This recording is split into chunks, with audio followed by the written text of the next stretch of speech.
So I'm just kind of jumping in here and broadcasting sort of the aftermath of what was going on in Barcelona. I've been covering riots in uh, Chile. I didn't put too much of the Hong Kong ones. I started this after that.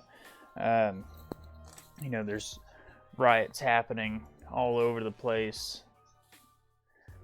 France, Hong Kong, Chile, Barcelona, Lebanon, and Netherlands.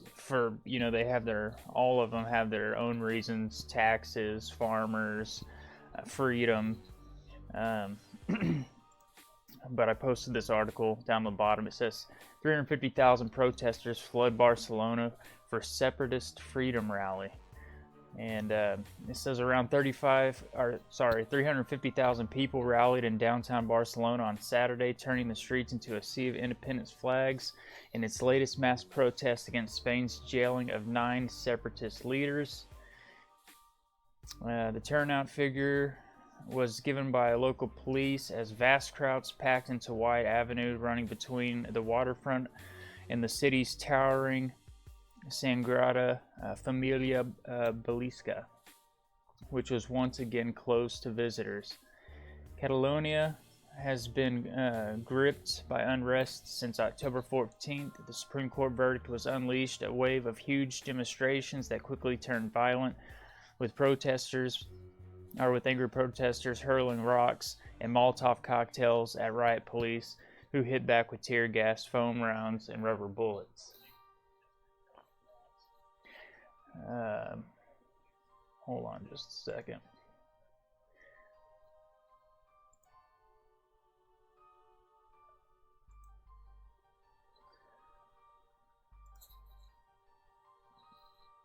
So the crisis began 2 years ago when the region staged a ban referendum on October 1st that was marred by police violence. The issue was short-lived, and Declaration of Independence, triggering Spain's worst political crisis in decades. Saturday's rally was called by the ANC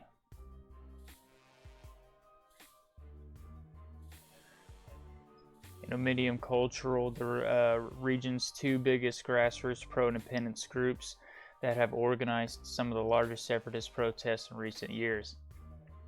Marching down the spacious boulevard, demonstrators held up banners reading "We don't give in," or "We won't give in," and chanting October 1. We won't forget, we won't forgive, we won't forget. As the police helicopters flew overhead, they broke into loud boos and whistling, an AFP correspondent said. There's a quote here saying, I feel really angry," said a 26-year-old computer technician from Tarragona called Mark, who did not give his surname, and described the heavy prison sentences handed to the 9 separatist leaders as totally over the top, inhuman, and shameful. "The violence doesn't sit well with me, but it's normal to have a bit of upheaval like we've seen in Chile and Ecuador," he said. A wave of mass protest in Latin America. "There are different ways of protesting, but we have one objective, and that's independence." A second demonstration called the Radical CDR was beginning at 7:30 p.m. or 17:30 GMT, raising fears that could be fresh clashes with police. Counter demonstration on Sunday.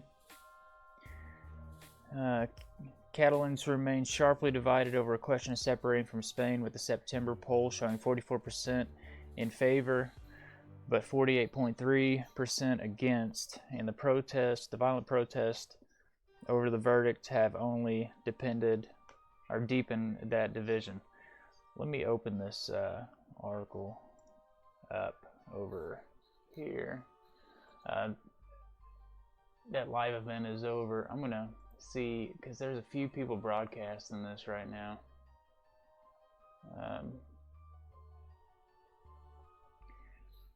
They may be done broadcasting it, but I just wanted to cover kind of the aftermath and let you guys know what was going on over there.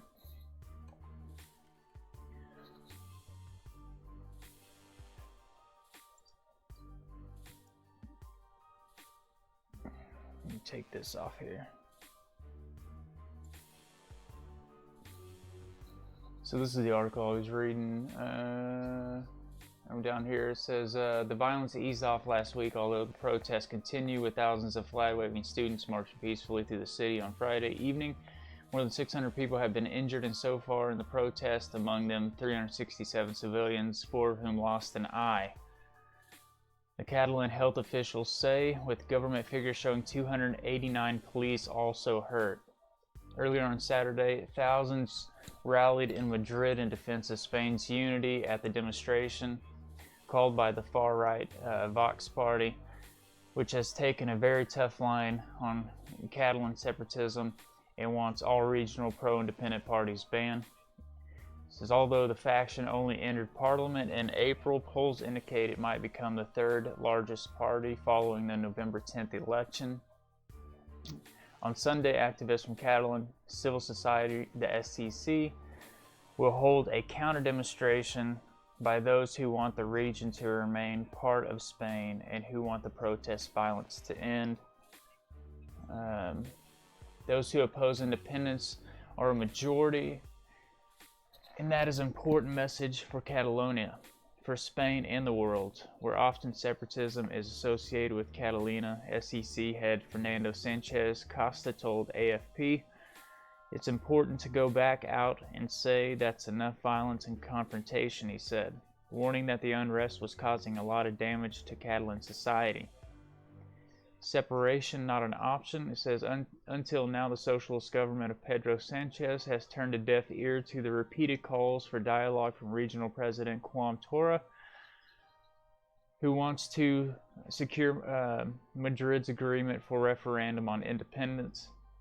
What we will not talk about is the right to self-determination, Carmen Calvo Sanchez, deputy, told journalists on Saturday. If, as protest Torra has said every day, the aim is to break up Spain's territorial unity and separate Catalina from Spain, we simply cannot talk, she said. Unilaterally breaking the rules of the game is not an option.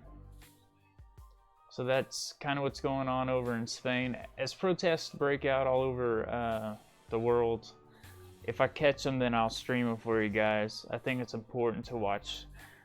Societies are changing everywhere, and it's just a matter of time before it reaches our shores and people have had enough and they take to the streets.